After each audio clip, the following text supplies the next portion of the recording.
बीता जाता रगे के बेरिया जी जनी कोहर तू घर में तेरिया जी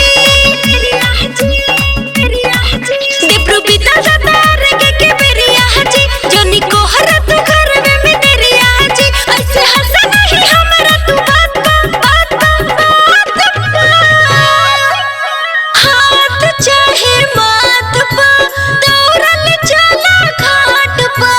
हाथ चाहे माथ पा दौड़ल चला घाट